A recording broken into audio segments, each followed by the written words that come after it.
हाँ 45 उधर से ही आएगा, राइट।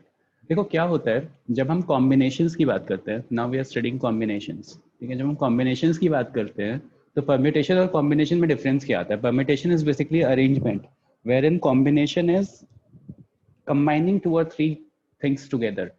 अब कैसे कंबाइन करते हैं? जैसे फॉर एग्जांपल अगर मैं परम्यूटेशन के कॉन्सेप्ट में बात करूं, तो परम्यूटेशन के सीक्वेंस में आप देखोगे कि मेरे पास लेट्स से 10 लोग हैं मीटिंग में, ठीक है। या थोड़ा सिंपल टर्म्स में रखते हैं, मतलब एज एन थोड़ा सिंपल एग्जांपल लेकर के चलते हैं पहले। लेट्स से परम्यूटेशन में क्या होता था कि लेट्स से 3 पीपल थे, 3 पीपल थे, ठीक है। तीनों लोगों को मुझे अरेंज करना होता था, तीनों लोगों को मुझे अरेंज करना होता था। तो अरेंज करने के लिए I have 3 spaces for them, let's say X Y and Z.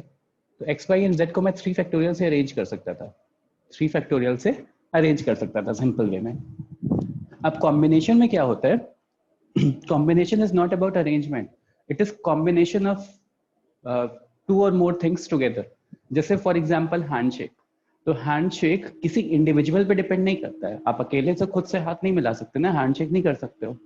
तो you require 2 people for that, you require 2 people for that. तो that is combination of 2 people all together.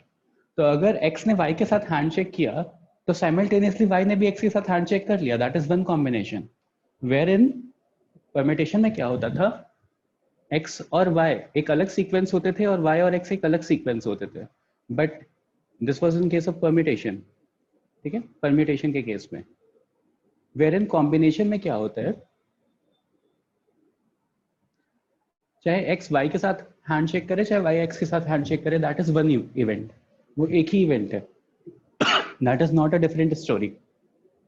तो कॉम्बिनेशन में नंबर ऑफ केसेस जो होते हैं वो थोड़े कम हो जाते हैं, वो थोड़े कम हो जाते हैं। अब जैसे फॉर एग्जांपल अगर total number of handshakes possible की बात करता हूँ, तो एक्स वाई के साथ हैंडशेक कर सकता है, एक्स जेड के साथ हैंडशेक कर सकता है साइमल्टेनियसली, जेड और एक्स और वाई और एक्स का भी हैंडशेक हो ही गया, एंडिंग वाई जेड का। तो ये 3 पॉसिबिलिटीज है। वेयर एज एन अरेंजमेंट की बात क्या होती है, परमिटेशन की बात कब होती है? परमिटेशन इज समथिंग कि जब हम उन्हें किसी तरह से अरेंज करने की कोशिश करते हैं तो वहां पे ऑर्डर मैटर करता है कि एक्स पहले जा रहा है, the sequence in which they are moving ahead या the sequence in which they are put together matters. जैसे सिनेमा हॉल में 3 सीट्स की बात कर ली, या प्लेग्राउंड में एक चेयर पे तीनों बैठे हुए हैं, तो कौन किस सीक्वेंस में बैठा हुआ है, that matters. Whereas in combination में it doesn't matter, sequence matter नहीं करता कि किस सीक्वेंस में जा रहे हैं, because that is a combination of 2 things, हमें वो एक दोनों को कंबाइन करके एक इवेंट की तरह ट्रीट करना है। तो this is the basic difference between permutation and combination. बाकी जैसे कि वहां पे अब देखो यहाँ पे टोटल 3 फैक्टोरियल आ रहे थे, ठीक है, 3 factorial equals 6। Whereas n हमने यहाँ पे क्या किया, कॉम्बिनेशन किया। कितने लोगों का कॉम्बिनेशन किया है? 2 लोगों का कॉम्बिनेशन किया है। हैंडशेक्स की बात करोगे तो 2 लोगों को ही एक साथ रख सकते हो ना, तो 2 लोगों का कॉम्बिनेशन किया है, तो आई विल बी गेटिंग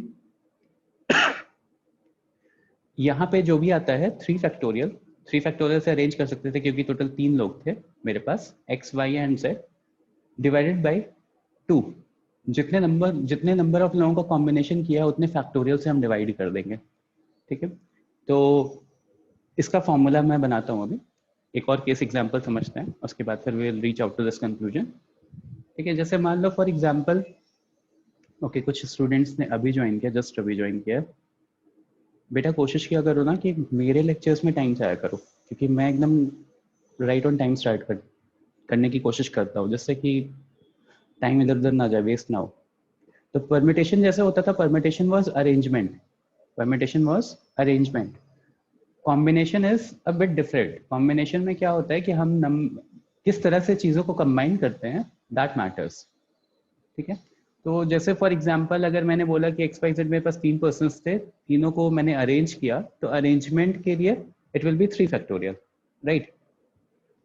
बट यहाँ पे जब मैं कॉम्बिनेशन की बात करूंगा, कॉम्बिनेशन की बात करने पे आई will be getting let's say the number two, let's say 3 persons हैं, तीनों हैंड शेक कर रहे हैं आपस में, तो एक्स और वाई का hand shake is equivalent to Y और एक्स का हैंड शेक। उसको 2 इवेंट की तरह नहीं ट्रीट करोगे, कि भाई मैं तुमसे हाथ मिला रहा हूँ तो तुम मुझसे भी मिला रहे हो, तो वो दो अलग अलग केसेस नहीं हो गए, that is a combination of a single event. तो हाँ, वहां तो पे कॉम्बिनेशन अनऑर्डर्ड पेयर हो जाता है kind of.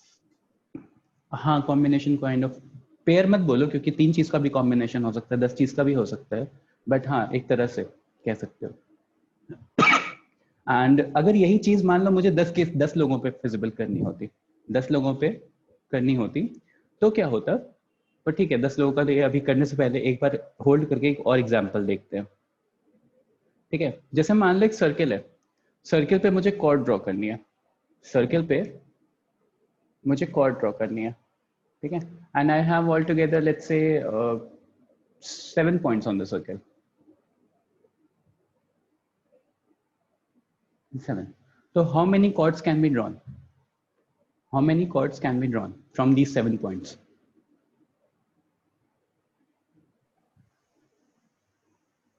Sir, can you repeat? 7C2। मेरे पास एक सर्किल है, एक काम करते हैं 6 पॉइंट्स लेते हैं, ठीक है, मेरे पास एक सर्किल है, चलो 6 पॉइंट्स 5 पॉइंट्स ले लिया मैंने, ठीक है, 5 पॉइंट ले लिया, एक मेरे पास सर्किल है, ठीक है, आई हैव 5 पॉइंट्स ऑन दो सर्किल, मतलब जैसे मान लो एक सर्कुलर पार्क था, सर्कुलर पार्क में 5 लोगों को खड़ा कर दिया अलग अलग पॉइंट्स पे, now they have to throw the ball, and एक बॉल थ्रो को समझ लो कि अगर इसने यहाँ से लेकर के यहाँ तक बॉल थ्रो किया तो एक कॉर्ड बन रहा है, राइट? तो how many chords are possible, या how many ball throw are possible considering that all points are unique, जैसे मान लो ये x है, ये y है, ये p है, ये q है, ये r है, तो how many chords can be drawn, या how many waste balls can be thrown? 5p2/2. 5p2/2। Parth ने कॉन्सेप्ट समझ लिया है, पार्थ ने याद कर लिया है कि कुछ भी सर पूछेंगे परम्यूटेशन के फॉर्मूले में डिवाइड बाई 2 या डिवाइड बाई 3 करके बता दूंगा। बाकी लोग Sir, concept आंसर तो यही होगा, बट ठीक है। सर अगर 3 को अगर एक साथ करना है तो बाय 6 तो देखो करेंगे। भाई अगर देखो यहाँ से x से मैं बनाने की कोशिश करता हूँ, तो x से एक कॉर्ड ये हो गई, एक कॉर्ड ये हो गई, एक कॉर्ड ये और एक कॉर्ड ये, टोटल 4 कॉर्ड्स पॉसिबल है। अब देखो एक्स आर अगर कॉर्ड बना रहे हो तो आर एक्स सेम ही कॉर्ड हो गई, सिमिलरली एक्स क्यू अगर कॉर्ड बना रहे हो तो क्यू एक्स सेम कॉर्ड हो गई। नेक्स्ट वाई से बनाने की कोशिश करते हैं, तो Y R is a different chord, Y Q is a different chord, Y P is a different chord, 7 हो गए टोटल, 4 + 3 7। फिर P R is a different chord, और बाकी सारे तो बन चुके हैं एक्स वाई, और एक P Q is a different chord, ठीक है, तो 7 + 2 9 हो गए, और एक Q R is a different chord 10, तो टोटल 10 कॉर्ड्स पॉसिबल है, ठीक है, ये आप गिन सकते हो क्योंकि गिनना आसान था। बट अगर मैं इसके लिए एक फॉर्मूला दे दूं तो चीजें बहुत ज्यादा इजी हो जाती है ना। तो देखो फॉर्मूला क्या आता है, फॉर्मूला इज बेसिकली जो हम करते थे n P r divided by, मतलब कितने तरह के अरेंजमेंट्स पॉसिबल थे डिवाइडेड बाई कितने लोगों को कंबाइन किया है। लाइक कॉर्ड बनाने के लिए आपको 2 चीजों को कंबाइन करना है, ठीक है, तो n P r divided by that number of factorial जितने चीजों को आपने कंबाइन किया है, n P r divided by 2 factorial. 2 factorial क्यों? क्योंकि 2 चीजों को कंबाइन करोगे कॉर्ड बनाने के लिए, यू नीड 2 पॉइंट्स। अगर मैंने यहीं पे पूछा होता number of triangles that can be form, वहाँ पे r फैक्टोरियल हो जाएगा ना। हाँ बेटा, मतलब समझ गया मैं क्या पॉइंट है आपका। अभी एक सेकेंड समझने की कोशिश करते हैं पहले। मान लो मैंने 3 पॉइंट्स को बना करके एक ट्राइंगल बनाने की कोशिश की है, like number of triangles that can be form, तो यहाँ पे हो जाता NPR divide by 3 factorial, 3 factorial. Divide by 3 factorial हो जाता। क्योंकि क्यों 3 फैक्टोरियल हो जाता? क्योंकि मैंने 3 चीजों को कॉम्बिनेशन लाने की कोशिश की थी। आप चाहो तो गिन सकते हो कितने नंबर ऑफ ट्राइंगल आएंगे, ठीक है। अब ये जो R होता है वो R क्या होता है NPR में? N तो टोटल नंबर ऑफ चीजें हो गई जिनको हमें लेना है कंसिडरेशन में। What is R in the formula of NPR? Sir number जिनको हम टुगेदर ले रहे हैं। जिनको हम टुगेदर ले रहे हैं, ठीक है। इसी फॉर्मूले को मैं एक नया फॉर्मूला बोलता हूँ, इसी फॉर्मूले को हम एक नया फॉर्मूला बोलते हैं। सिंस हर फॉर्मूले में एक चीज मुझे दिख रही है, दैट इज कि जो भी मेरा, इसको मैं बोलूंगा NCR।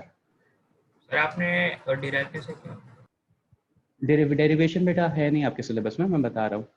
जब बाकी मैंने जनरल ऑब्जर्वेशन से डिराइव किया आप लोगों के लिए। अच्छा तो इसका एनसीआर होता है, ओके हाँ, ठीक है इसका फॉर्मूला इज एनसीआर, ये ठीक है, दिमाग की नहीं लगा कॉम्बिनेशन। तो देखो अभी क्या होता है, यहाँ पे मुझे एनपीआर होता था, ठीक है।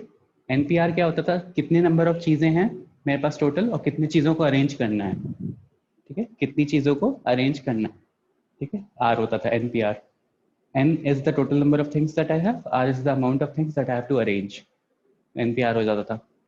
now npr का फॉर्मूला क्या होता था, n factorial, sorry, n factorial upon n minus r factorial, n minus r factorial. n factorial upon n minus r factorial. Combination क्या होता है, combination is ncr, wherein ncr is npr divided by r factorial, so that is n factorial upon n minus r factorial into r factorial।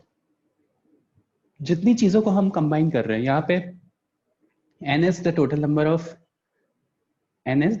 of things that are possible, r is the amount, मतलब उस total number of things में आपने कितने combination, कितनी चीजों का combination किया है, कितनी चीजों को कंबाइन किया है।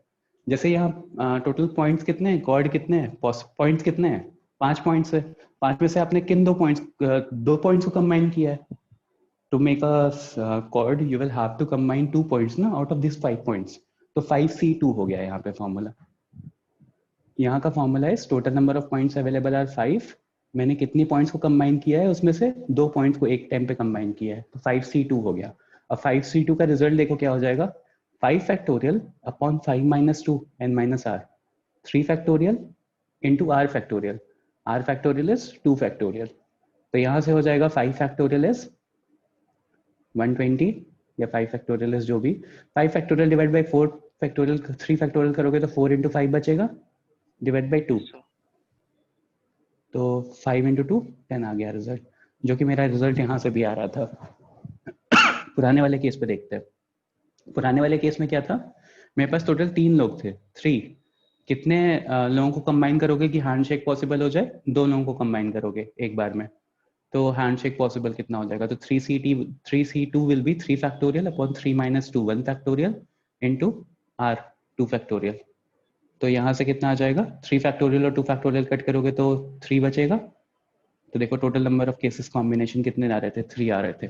वेयर एज एन आपसे अब कितना भी नंबर दे दे आप बता सकते हो, जैसे मान लो 10 लोगों का हैंडशेक है, 10 पीपल हैंडशेक था, तो 10 पीपल हैंडशेक में हम क्या करेंगे, 10 लोग थे, कितने का कॉम्बिनेशन बनाना है मुझे, 2 का कॉम्बिनेशन बनाना है, 10c2, तो क्या हो जाएगा 10 factorial upon 10 minus 2 8 factorial into 2 factorial, n factorial upon n minus r factorial into r factorial, तो देखो 8 फैक्टोरियल और 8 फैक्टोरियल कट जाएगा, तो 9 इंटू 10 बचा अपॉन 2, तो 2 से डिवाइड करोगे तो ये, तो वही 45 केसेस जो पार्थ या कुछ स्टूडेंट्स चैट पे लिख रहे थे कि टोटल 45 हैंडशेक्स पॉसिबल है, तो वो ऐसे आता है। इसको समझने के लिए ऐसा भी समझ सकते हो कि 9 plus 8 plus 7 plus 6 plus and so on इतने नंबर ऑफ हैंडशेक्स पॉसिबल हैं। जैसे यहाँ पे क्या था, 4 प्लस 3 प्लस 2 प्लस 1 इतने नंबर ऑफ कॉर्ड्स पॉसिबल थे, तो वैसे वहां से भी आता है नॉर्मली, लेकिन अब जब ज्यादा चीजें हो जाती हैं कि 100 हो गई 150 हो गई, तो आप इस तरह से बैठ करके ऐड नहीं करोगे ना हर केसेस को, प्लस कुछ केसेस नेग्लेक्ट भी मारने होंगे, तो इट इज बेटर कि तुरंत कैलकुलेट करके फाइनल रिजल्ट निकालें। प्रसन्ना, बाइनोमियल कोफिशिएंट्स में भी कॉम्बिनेशन ही यूज होता है, क्योंकि आप 2 चीजों को कंबाइन कर रहे होते हो ना, कॉम्बिनेशन ऑफ 2 थिंग्स, तो that is why binomial coefficients में भी कॉम्बिनेशन ही यूज होता है। ओके, तो फॉर्मूला समझ में आ गया एवरीवन। NCR का फॉर्मूला क्या होता है, NCR is n factorial upon n minus r factorial into r factorial when we are combine out of n things, when we are combining r things together। प्रतीक्षा, आपको समझ में आया 9c2 क्यों नहीं होगा, 10c2 क्यों होगा? सर आप बाइनोमियल कोएफिशिएंट्स का इस पर्सपेक्टिव से बताओ। बाइनोमियल कोएफिशिएंट का इस पर्सपेक्टिव से बताओ बेटा, बाइनोमियल पढ़ाना पड़ेगा, बहुत सारे बच्चों ने नहीं पढ़ा हुआ है आपके बैच को छोड़ के, तो अभी थोड़ा वेट करते हैं, नहीं तो कंफ्यूज हो जाएगी सब। 9c2 लिख दिया था, 10c2 से कैलकुलेट किया था। अच्छा ठीक है, तो क्लियर हो गया सबको कि फॉर्मूला कहाँ से आता है, फॉर्मूला होता क्या है, NCR फॉर्मूले का derivation is out of the syllabus, वो नहीं पूछेगा, कुछ क्वेश्चंस पूछ सकता है। अब हम डिफरेंट सिचुएशंस में पुट अप करते हैं इसको। Let's say NC8 is equals to NC9, एक क्वेश्चन है, NC8 is equals to NC9, find the value of NC16।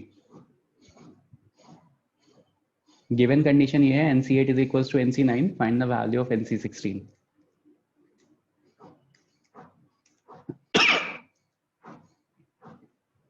ठीक है, आई हैव टू आंसर्स। ये वही वाले बच्चे हैं जिन्होंने पढ़ रखा है परम्यूटेशन, अरे वो बाइनोमियल पढ़ रखा है तो हाँ। इससे हो गया। हाँ, तो बाकी लोग everyone please try an answer. अरे ठीक है, आपके बैच रुक जाओ, होल्ड करो, बाकी लोगों को आंसर करने दो। Find the value of NC16। सबसे पहले तो देखो बेटा, इस तरह के क्वेश्चन में क्या निकालेंगे। इस तरह के क्वेश्चन में सबसे पहले अगर मुझे NC16 की वैल्यू पूछिए, तो अगर मुझे n डिटरमाइन हो जाएगा तो क्वेश्चन बहुत इजी हो जाएगा। And n can be determined upon the above condition that has been given. NC8 is equals to NC9, वहां पे बस एक ही अननोन है, दैट इज n। अगर मैंने वहां से n निकाल दिया तो NC16 की वैल्यू निकल जाएगी, कुछ भी है।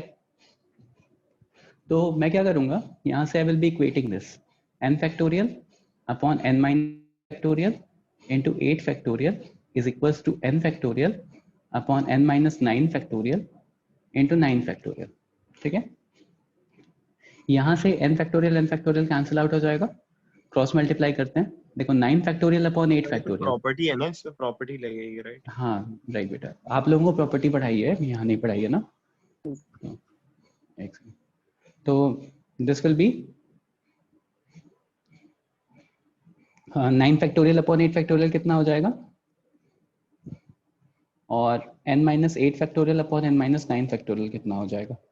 तो ध्यान से देखो, दिस विल बी, यहाँ पे लिख सकते हो ना 1 into 2 into 3 into 4 into 5 into 6 into 7 into 8 into 9, और नीचे भी अप टिल 8 रहेगा, तो अप टिल 8 वाली चीजें कैंसिल आउट हो जाएंगी, तो यहाँ पे बस 9 बचेगा।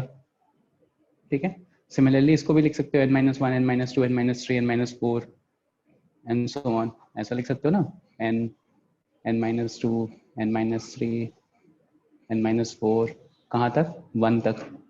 तो देखो जब n minus 9 फैक्टोरियल लिखोगे तो सारी चीजें कैंसिल आउट हो जाएंगी एंड आपको क्या मिलेगा, यहाँ पे n minus 8 बचेगा। ठीक है, जैसे मान लो लेट n बी 10, ठीक है, तो यहाँ पे क्या हो जाएगा 2 factorial upon n minus 8, 2 factorial upon 1 factorial, तो बेसिकली वो 1 एक कम वाला कट जाएगा और लास्ट वाला ही बचेगा, 2 बचेगा आपके पास। जैसे मान लो n is 15, तो यहाँ पे आ जाएगा 7 फैक्टोरियल अपॉन 6 फैक्टोरियल, तो वही जो यहाँ पे कर रहा था वही सेम केस हो जाएगा। तो ये चीजें कैंसिल आउट होकर के यहाँ पे फिर 7 बच जाएगा। तो जो भी यहाँ पे n माइनस 8 फैक्टोरियल है, ठीक है, जो n माइनस 8 वाली वैल्यू है वही बचेगी, बाकी सारी चीजें कैंसिल आउट हो जाएंगी। तो यहाँ पे बेटा इसका एक्सपेंशन देखो, n माइनस 8 तक जाना है आपको, तो कैसे जाओगे, n माइनस किसी भी चीज का फैक्टोरियल क्या होता है, 1 into 2 into 3 into 4, जब तक वो नंबर मिल ना जाए n माइनस 8 ना मिल जाए, राइट? Yes sir. तो अगर मैंने लिखना इसका एक्सपेंशन लिखना शुरू किया, तो आई will be getting 1 into 2 into 3 into 4 dot dot dot up till n minus 8, 1 into 2 into 3 dot dot dot n minus 10 n minus 9 n minus 8, right? Divided by वही नीचे भी करूंगा तो n minus 9 तक जाएगा, 1 into 2 into 3 dot dot dot up till n minus 9। तो ये n minus 9 वाले टर्म्स कैंसिल आउट हो जाएंगे, you will be left with n minus 8। ठीक है, तो यहाँ n minus 8 बचेगा। कंफ्यूज मत होना, क्योंकि n minus 10 is smaller than n minus 8, क्योंकि 10 माइनस कर रहे हो टोटल नंबर ऑफ टर्म्स से, n minus 8 will be greater. ध्यान रखना, last term will be this, 9 factorial में लास्ट टर्म 9 होता है ना, तो n minus 8 फैक्टोरियल में last term will be n minus 8। ठीक है, तो ये सब कैंसिल आउट होकर के यहाँ n minus 8 आ जाएगा, तो you'll be left with 9 is equals to n minus 8, yeah, n is equals to 17, n is equals to 17, and once you have n is equals to 17, तो आप यहाँ 17c16 की value निकाल सकते हो। तो 17c16 की वैल्यू कितनी हो जाएगी, 17 अपॉन 16 फैक्टोरियल, 16 कैंसिल आउट हो जाएगा, 17 बचेगा। what was the other way? मैंने बोला था क्या कि 2 तरीके हैं करने के। अच्छा देखो यहाँ पे एक शॉर्टकट यूज हो जाता है। शॉर्टकट इज कि जब मुझे ऐसे कुछ इक्वेशन दिया रहता है ना, तो add these two terms, add these two terms, तो you'll be getting the total number of n, 17 आ जाएगा। कोई भी एग्जांपल ले लो, nc10 is equals to nc2, आगे या तो निकाल सकते हो कि n क्या आएगा, या तो फिर दोनों को ऐड कर दो तो n will be 12, n will be 12। तो ये आप एग्जाम में प्रॉपर्टी यूज नहीं कर सकते।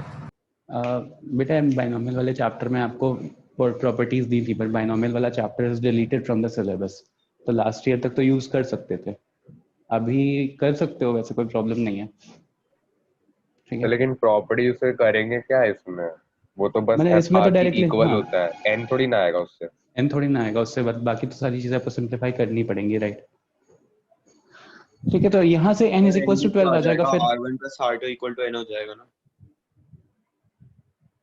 1 plus R2 is equal to n हो जाएगा। ठीक है, हाँ। बट ये चीज एक नंबर वाले क्वेश्चन में यूज करना। अगर यही सेम क्वेश्चन 2 नंबर में आ गया तो राइट हैंड साइड पे जैसे मैंने ये लिख करके दिखाया है ना, एक्सपेंशन लिख करके और फिर चीजें कैंसिल आउट करके, तो ये लिखना। ऑल्दो आपको आंसर पता होगा, वेरीफाई करने के लिए मैं बता रहा हूँ, दैट डिपेंड्स अपॉन कि कितने नंबर में पूछा है। अगर 1 नंबर में पूछा है तो तुरंत कर देना कि 17C हो जाएगा, और फिर कोई टीचर उतना नहीं चेक करता, every teacher checks the final answer, और एक आधे स्टेप अगर लिखा होगा तो चलेगा, 1 मार्क्स मिल जाते हैं। But if in case you are getting something like number का क्वेश्चन है कि find the value of n, तो थोड़ा सा 1-2 स्टेप लिख करके दिखाना पड़ेगा आपको, ऐसे 2 नंबर्स नहीं मिल जाएंगे डायरेक्टली। मतलब मैं होता तो दे देता, कोई और टीचर चेक करेगा तो नहीं देगा। सर लेकिन हम वो NCR is equal to NCR minus 1 लेके मतलब प्रूव नहीं कर सकते क्या पूरा? 1 नंबर के लिए 2 नंबर के लिए क्या इतना प्रूफ करना, कैलकुलेशन ही तो आएगी। 2 नंबर, हाँ ठीक है सर। कैलकुलेशन ही तो होगी, 2 मिनट लगेगा, निकाल लेना, और आंसर तुम्हें वैसे भी पता ही रहेगा, क्योंकि अगर आप R1 plus R2 ऐड कर दोगे तो आपका टोटल n पता चल जाएगा। ओके, नाउ अब आते हैं जो मेन क्वेश्चन है, ये सब एक नंबर में आ सकते हैं, इसलिए मैं बता रहा हूँ। Moving on to next set of question. जैसे मान लो मुझे, okay everyone is aware about cards, right, playing cards. 52 cards होते हैं मेरे पास all together, playing cards 52 cards. Probability सबने पढ़ी हुई है, राइट, मुझे बहुत ज्यादा बताने की जरूरत नहीं है।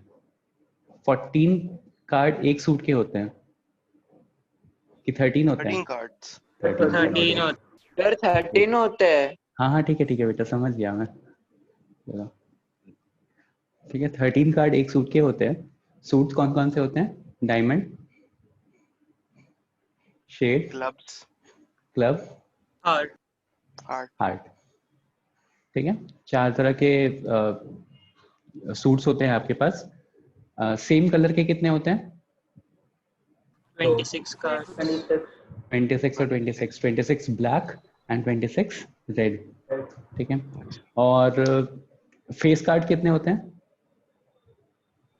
12 होते हैं total.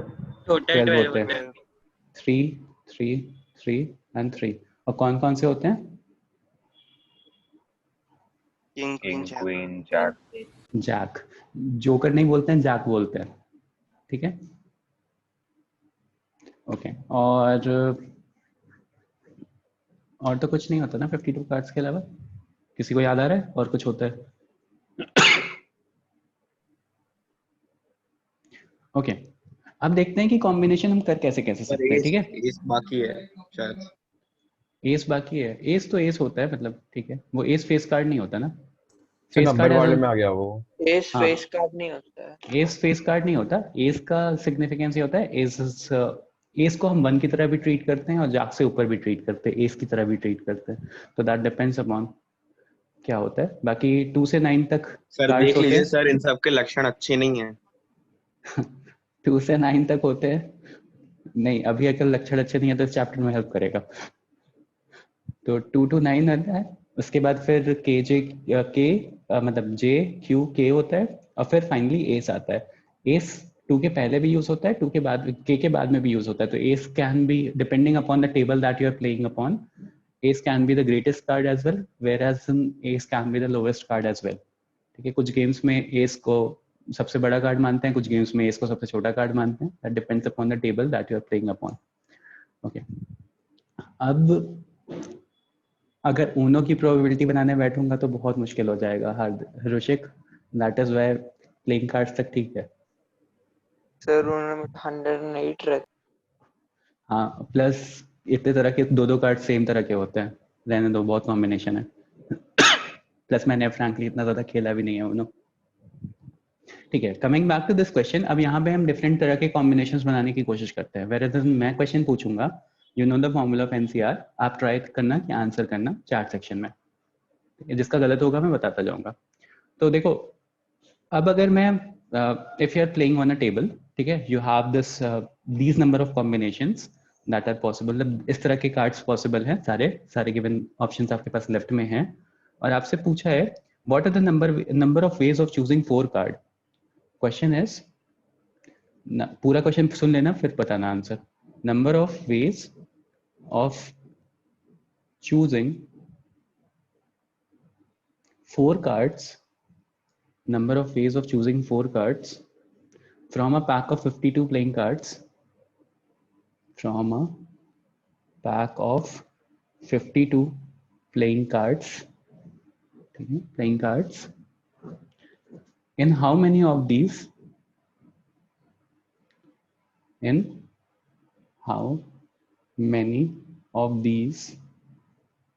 number of ways of choosing 4 cards from a pack of 52 cards, ठीक है, 52 प्लेइंग कार्ड्स. फिर यहां से क्वेश्चन शुरू होता है, in how many of these, question 1, 4 cards are of same suit. 4 cards are of same suit. In how many of these 4 cards are of same suit. 4 card same suit के निकल जाए, ऐसे कितने कॉम्बिनेशन बना सकते हो? Correct Aryan. And how many of these 4 cards are of same suit? मतलब मैंने 4 कार्ड सेलेक्ट किए 52 में से और चारों सेम सूट के निकल आए. सेम सूट के निकल आए एज कि या तो चारों हार्ट्स के हो जाएं, या तो चारों क्लब के हो जाएं, या तो चारों डायमंड के हो जाएं, या तो चारों स्पेड्स के हो जाएं.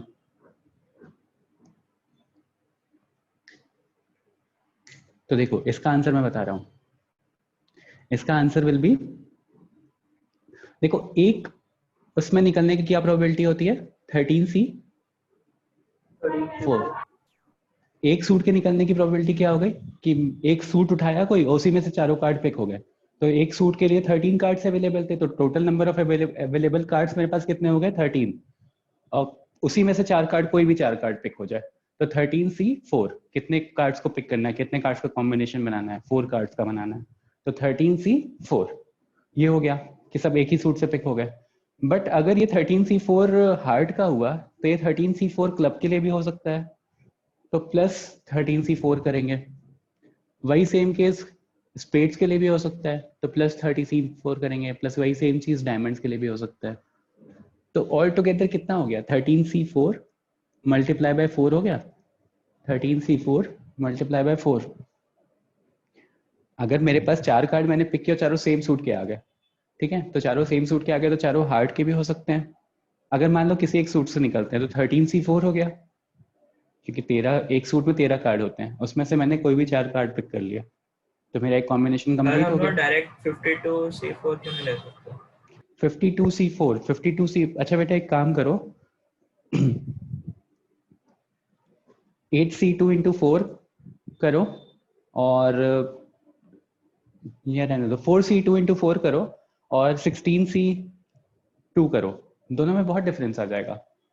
देखो 52C4 अगर आप कर रहे हो, 52C4 कर रहे हो, तो इसका ये मतलब हो गया कि आप पूरे पैक में से कोई भी 4 कार्ड पिक कर रहे हो. 52C4 का मतलब हो गया कि इंस्टेड ऑफ वो सेम सूट के हैं नहीं, सेम कलर के हैं या नहीं, कुछ भी नहीं, आपको कोई कंडीशन नहीं गिवन, तो 52C4 कर रहे हो. 13C4 का मतलब ये हो गया कि आपको एक गिवन वो है, क्या कहते हैं, गिवन सूट है आपके पास, और उसमें से आप 4 कार्ड पिक कर रहे हो. तो दोनों में बहुत डिफरेंस हो जाएगा, आंसर में भी बहुत डिफरेंस हो जाएगा.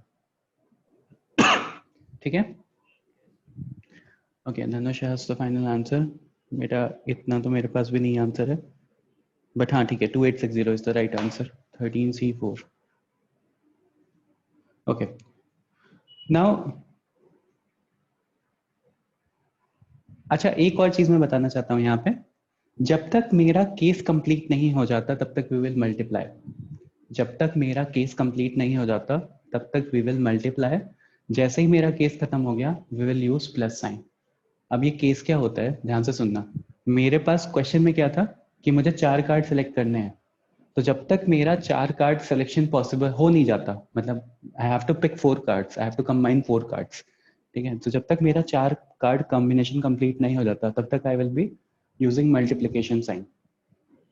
जैसे ही मेरा 4 कार्ड कंप्लीशन खत्म होता है और नेक्स्ट केस पे मैं मूव कर जाता हूँ, I am moving on to next case, तो मैं बीच में प्लस साइन यूज करूंगा। जैसे फॉर एग्जांपल आपने ये वाला क्वेश्चन देखा, इसमें पहले सूट में से 4 कार्ड पिक हो गए, तो केस इज कंप्लीट क्योंकि मेरा 4 कार्ड सिलेक्शन कंप्लीट हो चुका है।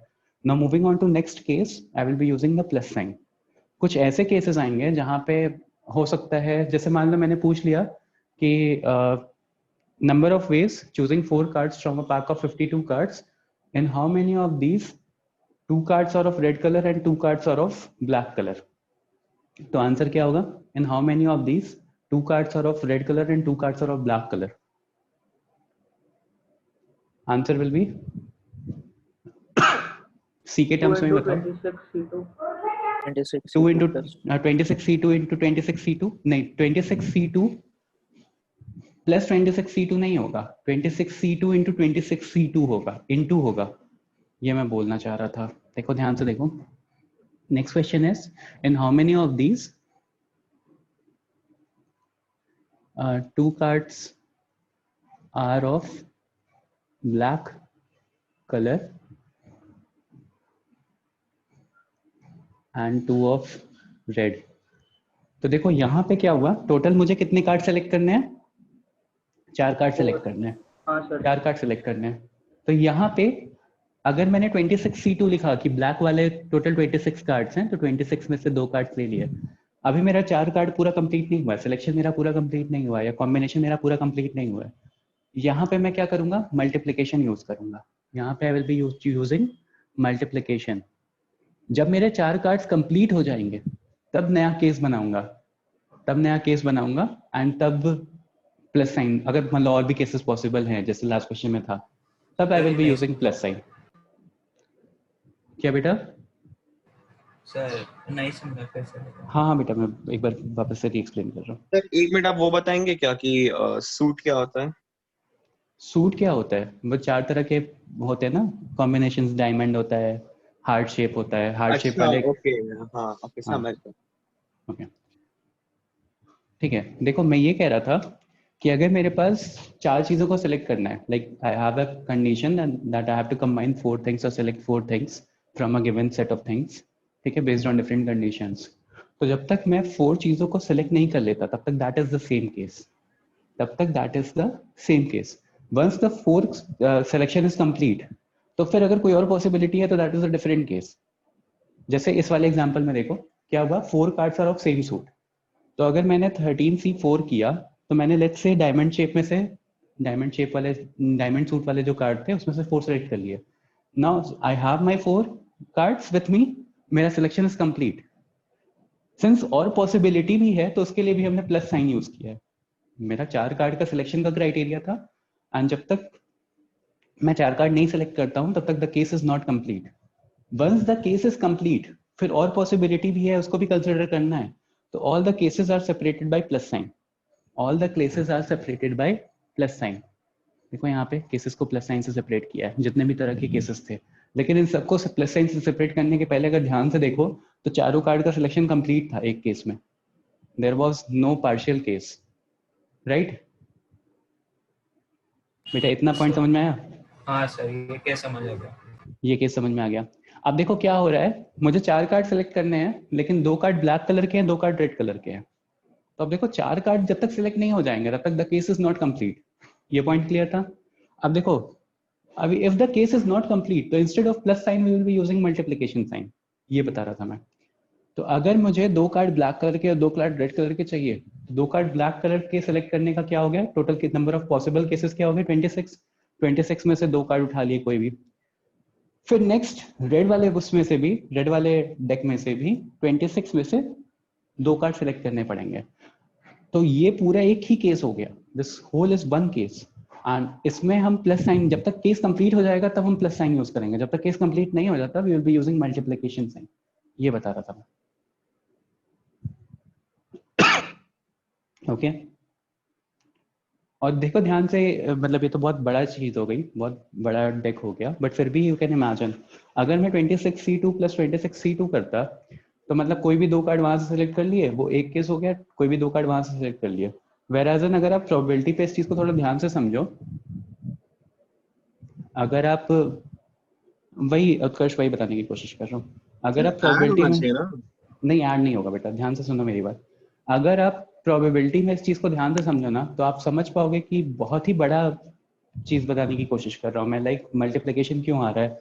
जैसे मान लो मैंने रेड ब्लैक कलर में 2 कॉम्बिनेशन चूज कर लिया, let's say 2 and 3, 2 card select कर लिए। अब इन सबका कॉम्बिनेशन आप 2 कार्ड्स के साथ वहां से कर सकते हो। Let's say I am picking 2 cards from black, 2 and 3, ठीक है। यहाँ पे मेरे पास क्या क्या पॉसिबल है, 2 to 9 मल्टीप्लाई बाई 2, ठीक है। और फिर उसके बाद S multiply by 2 and face cards multiply by 2। इतने नंबर ऑफ केसेस पॉसिबल है, मतलब एज एन 26 कार्ड्स पॉसिबल है। फिर यहाँ पे 2 और 3 के साथ आप एक 2 और 3 रेड कलर का कॉम्बिनेशन बना सकते हो, एक और 2 और 3 का कॉम्बिनेशन बना सकते हो, एक एस 3 और 4 का कॉम्बिनेशन बना सकते हो। मतलब नंबर ऑफ केसेस आपके पास जो है ना वो बहुत ज्यादा है। एज एन फील लेने की कोशिश करना बस इस चीज की कि राइट हैंड साइड पे बस एक कॉम्बिनेशन अगर मैं पिक कर रहा हूँ, लेफ्ट हैंड साइड पे कोई भी 2 कार्ड्स मैंने सिलेक्ट कर लिए, जैसे 2 कार्ड मैंने फिक्स कर लिए कि हाँ यही है, उसके साथ आप बहुत सारे केसेस, मतलब एज एन 26C2 केसेस बना सकते हो राइट हैंड साइड वाले के साथ। वही सेम चीज फिर आप नेक्स्ट 2 सेट के लिए बना सकते हो लेफ्ट हैंड साइड से। लेट्स से आपने 2 और 3 दूसरे कलर, मतलब ब्लैक में भी दो सूट्स आते हैं ना, एक क्या होता है, एक स्पेड होता है और एक क्लब होता है। तो स्पेड और क्लब में भी 2 और 3, एक स्पेड का 2 और 3 उठा लिया आपने, एक क्लब का 2 और 3 उठा लिया, वापस से 26C2 राइट हैंड साइड पे, फिर वापस से एक और केस उठाओगे इधर से, वापस से 26 राइट हैंड साइड पे, फिर वापस से एक और केस उठाओगे। तो इस तरह से टोटल नंबर ऑफ प्रोबेबिलिटी जो हो जाती है वो बहुत ज्यादा हो जाती है। That is why the number of cases जब तक कंप्लीट नहीं होते कि आप कितनी तरह के कॉम्बिनेशन बना सकते हो, हम आपस में मल्टीप्लिकेशन साइन यूज करते हैं।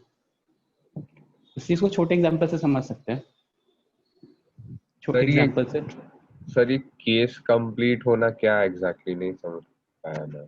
बेटा देखो केस कंप्लीट होने का ये मतलब है कि मुझे 4 कार्ड सेलेक्ट करने थे, ठीक है। जैसे मान लो मैंने बोल दिया कि यही सेम केस एग्जांपल लेके इस चलते हैं। केस में थोड़ा कंफ्यूजन और ऐसे दूसरा एग्जांपल लेके बताना। इसी में समझाने की कोशिश करता हूँ बेटा। जैसे मान लो मैंने बोल दिया कि 1 कार्ड फ्रॉम ईच सूट, ठीक है। सेम क्वेश्चन कंटिन्यूड है, ध्यान से देखना, सेम क्वेश्चन कंटिन्यूड है। Choosing 4 cards from a pack of 52 cards, in how many of these 4 cards are of same suit हो गया, in how many of these 1 card from each suit हो गया। मतलब आपको 4 चीजें सेलेक्ट करनी है, you have to select 4 cards out of the pack of 52 cards, but मुझे चाहिए कि हर सूट से एक एक कार्ड उठ करके आए, हर सूट से एक एक कार्ड उठ करके आए। तो टोटल नंबर ऑफ का पावर 4 होगा ना? 13C1 to the power 4 होगा। हाँ 13 to the power 4 वही हो गया। सर इसमें आपने इनटू क्यों किया? ये देखो बेटा,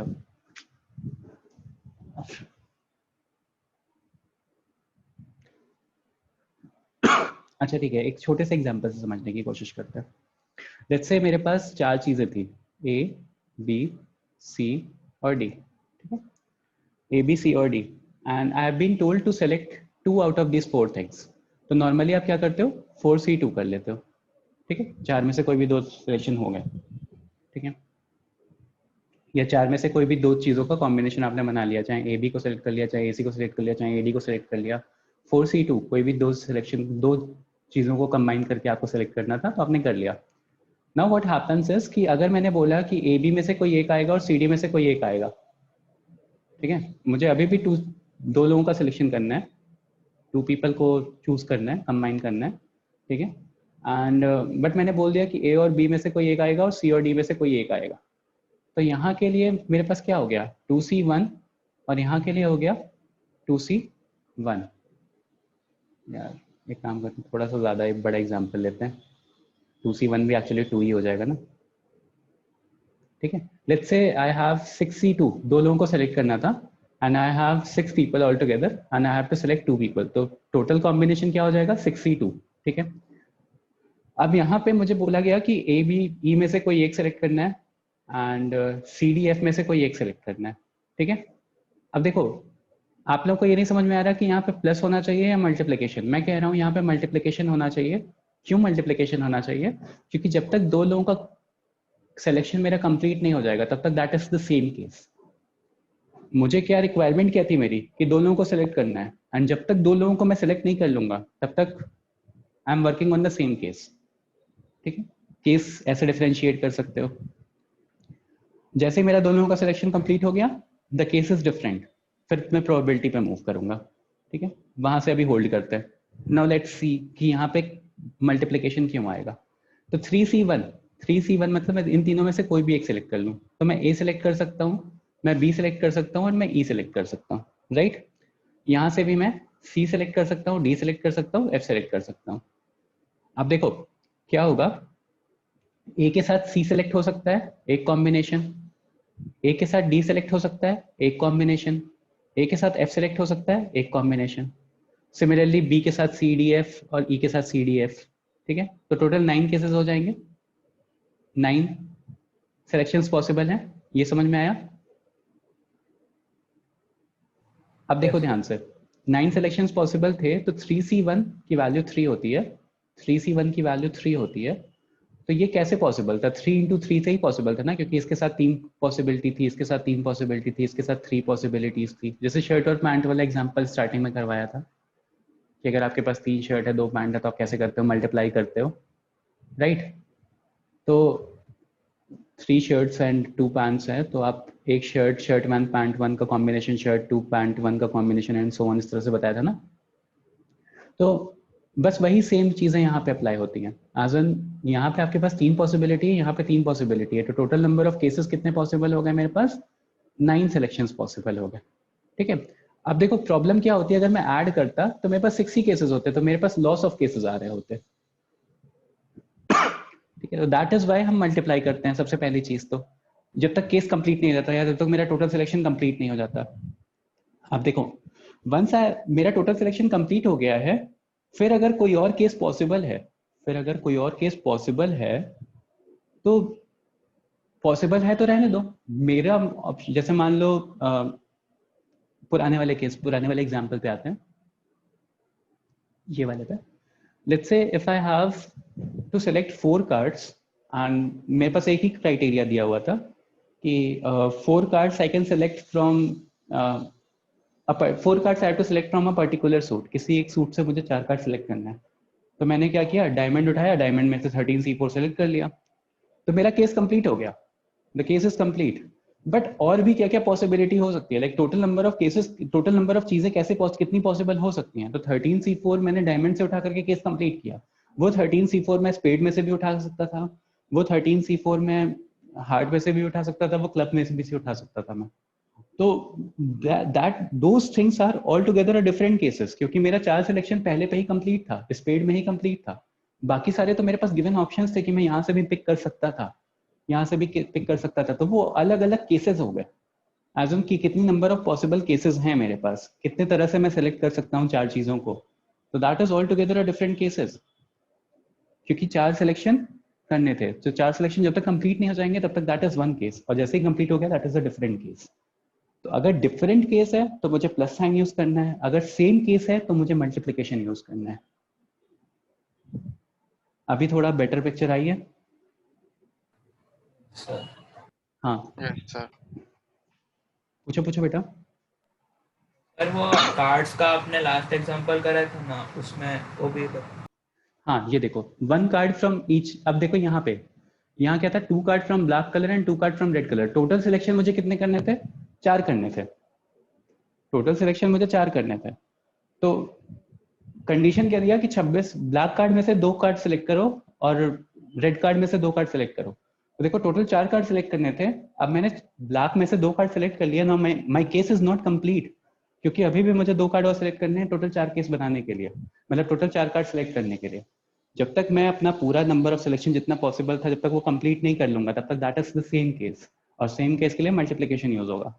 तो 26 और गिवन ब्लैक ऑप्शंस में से कोई भी 2 सिलेक्ट कर लिए, 26 गिवन रेड ऑप्शंस में से कोई भी 2 सिलेक्ट कर लिए, 26C2 और मल्टीप्लाई कर दो। अब ये केस पूरा कंप्लीट हो गया, क्योंकि अब टोटल मतलब इनको ऐड करो, टोटल 4 केसेस आ गए ना, टोटल 4 कार्ड सिलेक्ट करने थे, तो 2 यहाँ से सिलेक्ट हुए, 2 यहाँ से सिलेक्ट हुए, 4 हो गए। तो मतलब बेसिकली हम ऐसा बोल सकते हैं जो हमारा फॉर्मूला में आ रहा है वो क्वेश्चन में जो नंबर्स दिया उसे मैच करना चाहिए, तभी प्लस होगा। हाँ बेटा, वही कहने का मतलब है कि अगर टोटल सिलेक्शन 4 पॉसिबल थे, 4 करने थे, तो जब तक वो कंप्लीट नहीं हो रहा है, 4 जब तक आपको मिल नहीं जा रहे तब तक आप मल्टीप्लाई करोगे, यही तो बता रहा हूँ। हाँ सर, समझ गया तो पूरा। ठीक है, अब एक बार इसी क्वेश्चन को देखते हो, यहाँ पे देखते हैं क्या हुआ है। 1 card from each suit, 1 card from each suit, तो लेट्स से 13C1 स्पेड में से सिलेक्ट कर लिया, मल्टीप्लाई बाय 13C1 हार्ट्स में से, 13C1 क्लब में से, और 13C1 क्या बचा, डायमंड, हार्ट, डायमंड, जो भी है, जो भी बचा। तो ये 13C1 एक सूट में से, 13C1 एक सूट में से, 13C1 एक सूट में से, 13C1 एक सूट में से, that is 13 to the power 4, 1 card from each suit. और देखो ये लॉजिकल लग भी रहा है, बिकॉज अगर आपने लेट्स से मेरे पास हार्ट था, स्पेड था, और क्या कहते हैं, क्या क्या होता है, डायमंड होता है और क्लब होता है। ठीक है, अगर हार्ट का एक चीज चूज किया है, तो फिर यहाँ पे स्पेड का अगर एक कॉम्बिनेशन रखोगे, फिर इसका एक कॉम्बिनेशन रखोगे, तो यहाँ पे 13 ऑप्शन हैं आपके पास। लेट्स से यहाँ नंबर 2 सेलेक्ट किया, यहाँ पे भी नंबर 2 सेलेक्ट किया, यहाँ पे भी नंबर 2 सेलेक्ट किया, तो यहाँ पे आपके पास 13 ऑप्शन है इस कॉम्बिनेशन के लिए। फिर सिमिलरली इसको चेंज करोगे, वापस से 13 ऑप्शंस हैं, इसको चेंज करोगे, वापस से 13 ऑप्शंस हैं, इतने सारे ऑप्शंस हैं आपके पास सिलेक्ट करने के लिए। तो 13 to the power 4 make sense, क्योंकि प्रोबेबिलिटी इज बहुत ज्यादा, मतलब मल्टीप्लिकेशन का सेंस बस समझाने की कोशिश कर रहा हूँ कि क्यों आता है। बाकी तो आप लोगों को समझ में आ गया, that is good thing. Okay, तो Rohan, that will not be 52, that will be 13C1 into 13C1 into 13C1 into 13C1, क्योंकि मेरा केस कंप्लीट नहीं हुआ, टोटल 4 कार्ड्स मुझे सेलेक्ट करने थे, जब तक 4 कार्ड सेलेक्ट नहीं हो जाते तब तक I will have to multiply. ये कॉन्सेप्ट क्लियर हो गया एवरीवन? Yes sir. सर ऐसे बोल सकते हैं क्या कि अगर केसेस हैं तो मल्टीप्लाई करना है, और अगर एंड यूज किया है तो ऐड करना है? बेटा ऐसे कंफ्यूज मत हो, मतलब बस इतना सोचो कि 4 कार्ड मेरे अगर सिलेक्ट हो गए तो प्लस साइन डाल देना, अगर 4 कार्ड नहीं सिलेक्ट होते हैं तो मल्टीप्लिकेशन यूज करना। ठीक है बस सर। इतना सिंपल से रखो। जैसे एक और एग्जांपल ले लो, आप ही लोग निकालो, इसी में लिखो cards are of same color, cards are of same color. Question is, number of ways of choosing 4 cards from a pack of 52 playing cards. In how many of these cards are of same color? In how many of these cards are of same color? Answer बताओ।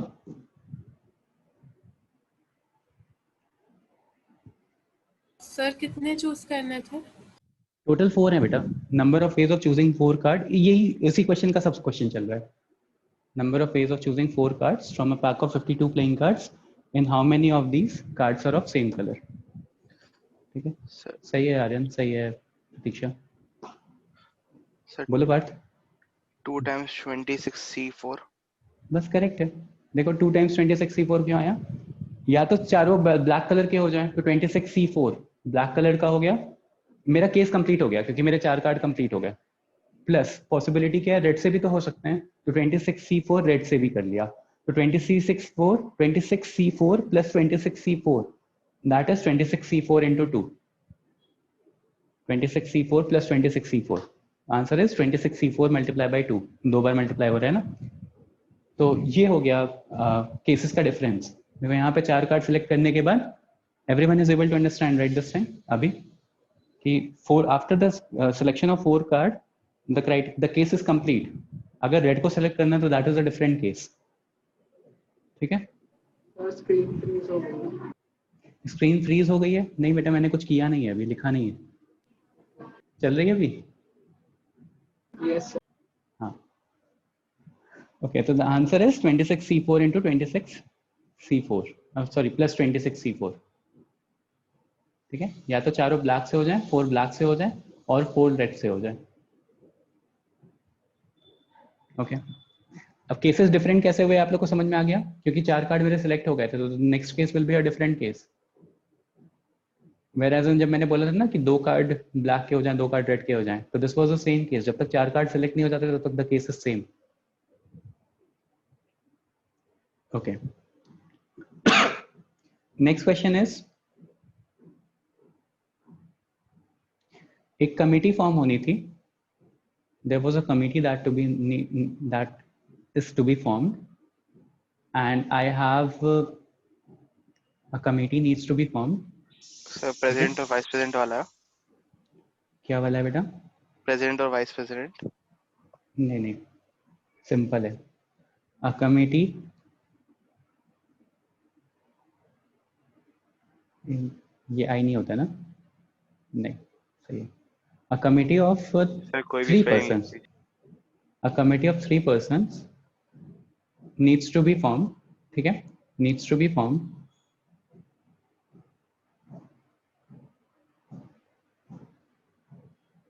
from a group of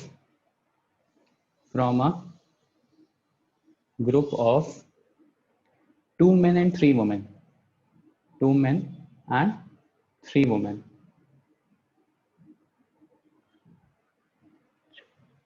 तो 3 लोगों की committee बनानी है, 2 men and 3 women से. तो देखो, normally अगर आपको ऐसे बनानी होती तो आप क्या करते कि 5 में से कितनी भी, टोटल नंबर ऑफ लोग 5 थे, 5c3 कर लेते, किसी भी 3 लोगों को सेलेक्ट कर लेते, किसी भी 3 लोगों की कमेटी बना लेते. अब मैं कंडीशन देता हूँ. कंडीशन इज कि 1 men एंड 2 वुमेन की कमेटी बनानी है. तो सिलेक्शन का क्राइटेरिया कैसा हो जाएगा? 3 लोगों की कमेटी बनानी है, लेकिन 2 में से मुझे एक आदमी चाहिए और 3 में से 2 फीमेल्स आई रिक्वायर. तो कैसे बनेगा? 3c2 मल्टीप्लिकेशन होगा कि into 3c2. कि मल्टीप्लिकेशन क्यों होगा? बिकॉज जब तक 3 लोगों का सिलेक्शन कंप्लीट नहीं हो जाता, आई will be used under the same case. Now if I am changing the statement that at least 1 man should be present in the committee, at least 1 man should be present in the committee, फिर cases क्या हो जाएंगे? Like what are the combinations that are possible? Sir 2c1 into 3c2 plus दूसरा case. 2c1 into 3c2 एक case हो गया. At least 1 man तो मतलब एक आदमी आ गया. एक ऐसी भी पॉसिबिलिटी हो सकती है कि जहाँ दोनों आदमी आ जाए. 3c1. तो देखो, ये दोनों डिफरेंट केसेस हो गए, तो इसलिए मैंने प्लस साइन यूज कर लिया, क्योंकि यहाँ पे मेरा 3 लोगों का सिलेक्शन कंप्लीट था. प्लस एक और पॉसिबिलिटी क्या हो सकती है? 2c2 into 3c1, ये भी पॉसिबिलिटी हो सकती है. तो केसेस कैसे डिफरेंशिएट हो रहे हैं समझ में आ रहा है अभी, और with in the case multiplication हो रहा है, ये भी समझ में आ रहा होगा. Is everyone able to understand this thing? Not the ones those who are answering, but the ones who are not answering. ठीक है, ओके. नेक्स्ट इज, मान लो मैंने बोला कि मेरे पास ना ऐसे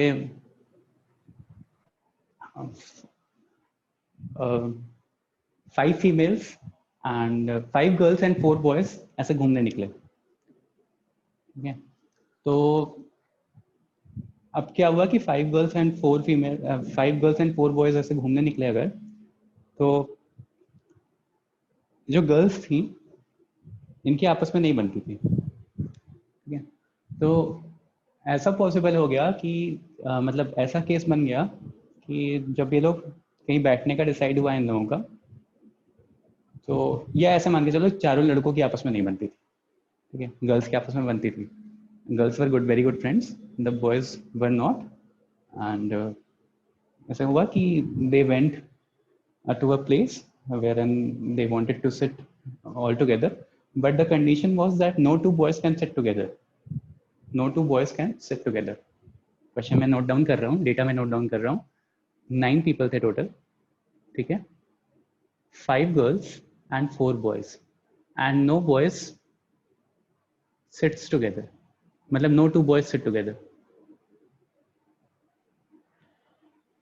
तो कैसे डिसाइड करेंगे no two boys sit together?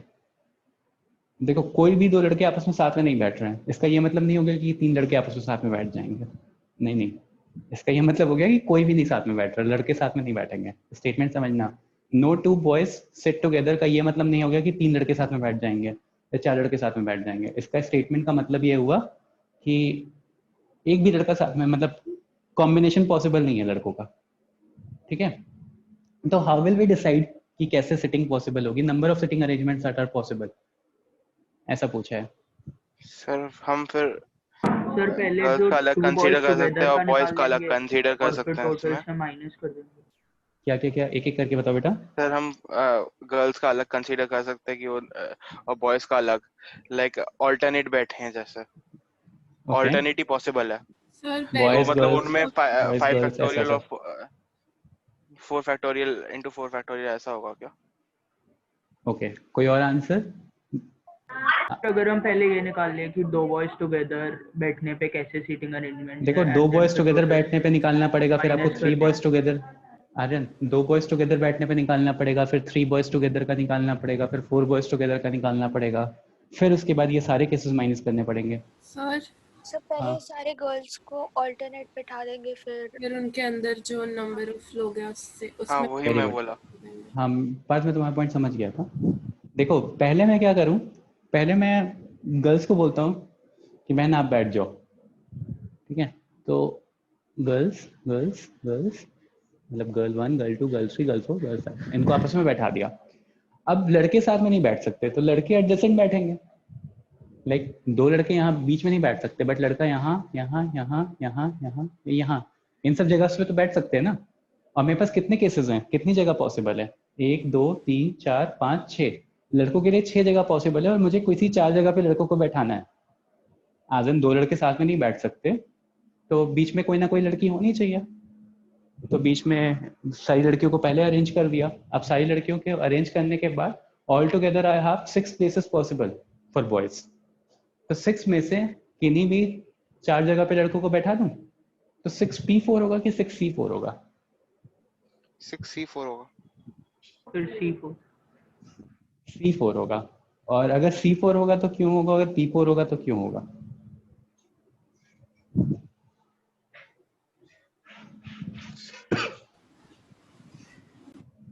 Sir but देखो परम्यूटेशन कॉम्बिनेशन, करना ही पड़ेगा ना वापस से।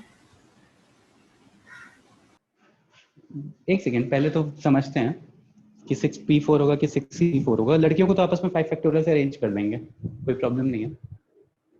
मतलब लड़कियों को आपस में भी तो अरेंज कर सकते हो ना कि गर्ल 1 यहाँ बैठेगी, गर्ल 2 यहाँ बैठेगी, ऐसा कुछ नहीं है कि कोई किसी बाद की इंटू किसी 5 के साथ ही फैक्टोरियल है। कर देंगे। हाँ बाद में इंटू 5 फैक्टोरियल कर देंगे, मतलब गर्ल्स को अरेंज करने के लिए 5 फैक्टोरियल तो यूज कर लेंगे। बाकी बॉयज को बैठाने के लिए मैं पूछ रहा हूँ अभी कि क्या होगा, 6p4 होगा कि 6c4 होगा? P4 वेरी गुड बेटा, ये p4 होगा, ये c4 नहीं होगा, ठीक है। क्यों p4 होगा? हर बॉयज, हर लड़के की आइडेंटिटी यूनिक है, उसको आपको बॉयज को अरेंज करना है, अरेंजमेंट का क्वेश्चन है ये। 6p4 होगा, अरेंजमेंट का क्वेश्चन है ये। अरेंजमेंट का एजन कि आप बॉय 1 की अलग आइडेंटिटी है, बॉय 2 की अलग, कॉम्बिनेशन नहीं यूज कर रहे हो यहाँ पे कि दोनों को एक साथ बैठा रहे हो तो वो दोनों एक ही एंटिटी हो गए।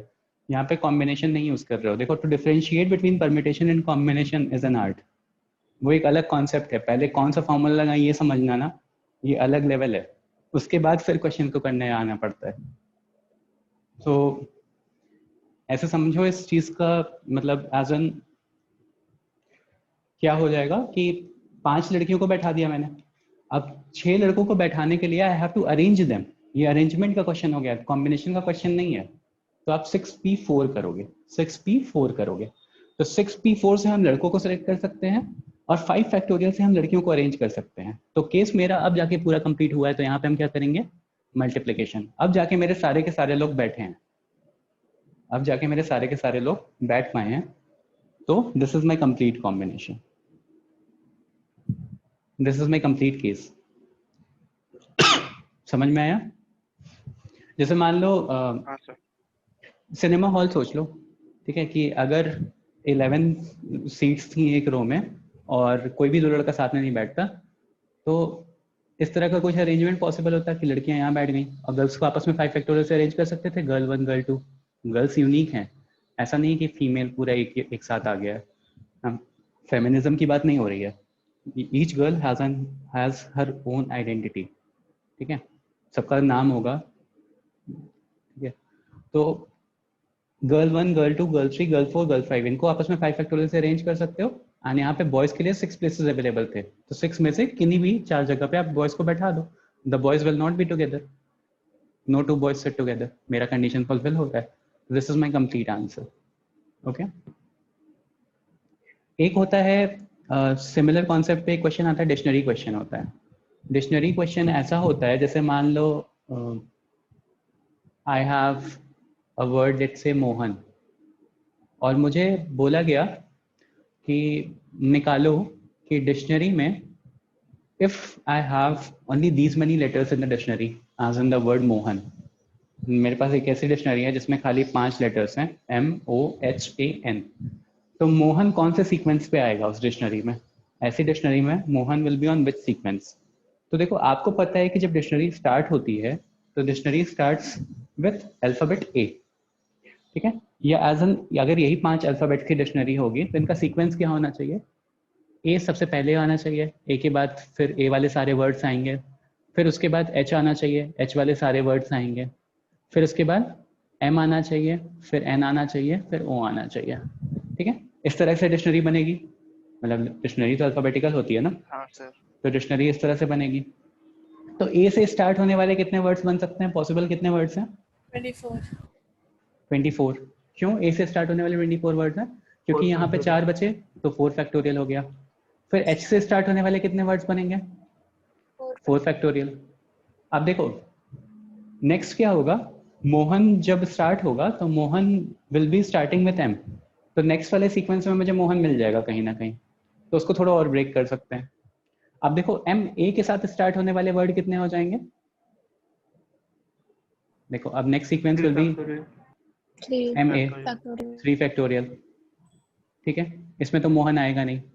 फिर H के साथ स्टार्ट होने वाले 3 फैक्टोरियल वर्ड्स हो जाएंगे। फिर MO, अब O आ गया है। अब MO के साथ स्टार्ट, अच्छा N होगा, सॉरी, MN के साथ स्टार्ट होने वाले कितने वर्ड्स हो जाएंगे? 3 फैक्टोरियल हो जाएंगे। अब नेक्स्ट विल बी MO, ठीक है, MO। तो अब MO के साथ मुझे मोहन मिल सकता है, तो MO A के साथ स्टार्ट होने वाले कितने वर्ड हो जाएंगे? 2 फैक्टोरियल। MO H के साथ स्टार्ट होने वाले 2 फैक्टोरियल। MO N के साथ स्टार्ट होने वाले, अरे सॉरी MOH में ही तो चाहिए मुझे, चीज, हाँ ध्यान नहीं दिया मैंने, भावनाओं में बह गया। तो देखो MOA के साथ 2 फैक्टोरियल, फिर नेक्स्ट MOH आएगा, ठीक है, अल्फाबेटिकल ऑर्डर फर्स्ट फॉलो करते रहना। MOH आएगा, ओके। अब MOH आ गया तो इसी में तो A और N आएगा, एडजस्ट होना है, तो AN तो सबसे पहले आ जाएगा ना, बाद में NA आएगा। तो this will be my final word. तो कौन सा वर्ड होगा? देखो 24 24 6 6 6 2, तो ऐड करो 48 48 प्लस 6 54 प्लस 6 60 66 67 68 68 वर्ड्स यहाँ तक कंप्लीट हो चुके हैं। तो 69th word will be my Mohan. 69th word sir question में दिया था क्या वही अल्फाबेट्स यूज कर? हाँ, क्वेश्चन में ऐसा ही दिया रहेगा कि if you have a dictionary consisting of the letters comprising the word Mohan, तो find the sequence of Mohan, ठीक है। तो इस तरह से लेट्स से आप किसी भी डिक्शनरी में रैंकिंग निकाल सकते हो वर्ड की। तो the Mohan will be on, Mohan will be the 69th word, या मोहन विल बी ऑन, जैसे भी पूछा है क्वेश्चन में 69th वर्ड होगा, ठीक है। अब नेक्स्ट यही सेम चीज आपको, अगर मान लो वर्ड्स में लेटर्स रिपीटेड हैं, ठीक है, तो क्या करेंगे? तो देखो जैसे मेरे पास क्वेश्चन आ गया बुक, नहीं बुक तो पहला ही वर्ड हो जाएगा। सर तो जहाँ पे हम कॉम्बिनेशंस निकाल रहे थे वहाँ पे जितने रिपीट हो रहे होंगे उसको डिवाइड कर देंगे। हाँ वही, मतलब जैसे परम्यूटेशन में कर रहे थे, बस वही सेम कॉन्सेप्ट है, लेकिन एक क्वेश्चन करके दिखाते हैं। जैसे नाम क्यों नहीं स्ट्राइक हो रहा, हाँ मेरा ही नाम लो ना, गौरव, GAURAV, 2 AR है, ठीक है। अब मुझे गौरव का ऑर्डर निकालना है, तो क्या करूँगा, देखो A से स्टार्ट होने वाले, पहले सीक्वेंस लिख लोगे, A, फिर दूसरा A भी सेम ही हो गया, फिर G, उसके बाद फिर और उसके बाद B, ठीक है, कहीं सीक्वेंस लिख लेना। अब A से स्टार्ट होने वाले 5 फैक्टोरियल, उसके बाद नेक्स्ट A से स्टार्ट होने वाले वही सेम ही वर्ड्स होंगे जो यहाँ पे आ रहे हैं, तो उनको नहीं गिनना है हमें। फिर G से स्टार्ट होने वाले, फिर G आ गया तो G में तो गौरव मिल जाएगा, फिर G के बाद A से स्टार्ट करते हैं, तो यहाँ पे वापस से देखो एक और A आ सकता है, GA कर दिया तो एक A आ सकता है, तो A अगर फिक्स कर दिया यहाँ पे आपने तो 3 फैक्टोरियल से अरेंज कर दो। फिर इसमें भी वो काम नहीं आया जो कॉन्सेप्ट में बताने की कोशिश कर रहा हूँ। नाम क्यों नहीं याद आ रहा कोई, अच्छा एक उसका सुकृति लेते हैं, सुकृति, ठीक है, यहाँ पे यूज होगा। देखो अब देखो यहाँ पे क्या है सर, MH के बाद MM आएगा ना। विश्वजीत बेटा यही वर्ड्स थे आपके पास, ऑब्वियसली लेटर्स रिपीट नहीं हो रहे हो, कर रहे हो, ठीक है, रिपीट नहीं कर रहे हो। ओके देखो सुकृति लिया मैंने। अब सुकृति में क्या होता है, पहले अल्फाबेटिकल ऑर्डर लिख लो, क्या आएगा अल्फाबेटिकल ऑर्डर? I फिर K। अरे यार यहाँ पे भी I से ही स्टार्ट हो जा रहा है, छोड़ो। तुम लोग को कोई 2 अल्फाबेट वाला वर्ड नहीं लिख रहा सिंपल सा? सर आपको करना क्या वो तो बता दो। मतलब as an I just want to show कि एक सेकंड, सर मैथमेटिक्स जो फर्स्ट वर्ड से स्टार्ट हो उसके बाद कोई 2 वर्ड रिपीट हो, ऐसा कोई 2 लेटर्स रिपीट हो जाए। सर फिजिक्स में कौन सा लेटर रिपीट होता है? एस तो छोटा हाँ सर, लेटर और स्टार्ट भी C से होगा।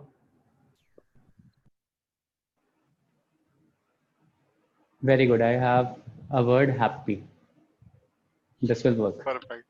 ठीक है, परफेक्ट। तो देखो सीक्वेंस लिखते हैं A, H, P और Y, ये हो गया। अब देखो A से स्टार्ट होने वाले वर्ड्स लिखेंगे, पहले हैप्पी का सीक्वेंस निकालना है, तो A से स्टार्ट होने वाले वर्ड्स लिखोगे, तो यहाँ पे आप क्या लिखोगे? 4 factorial factorial by 2 factorial by 2 factorial by 2 factorial. ये चीज मुझे कॉन्सेप्ट समझाना था कि like if the words are repeated in those जो भी हम सेलेक्ट कर रहे हैं, तो जैसे पुराना कॉन्सेप्ट होता था ना, जैसे रूट के लिए हम क्या करते थे, 4 फैक्टोरियल डिवाइड बाय 2 फैक्टोरियल करते थे, जो चीजें रिपीट होती थी।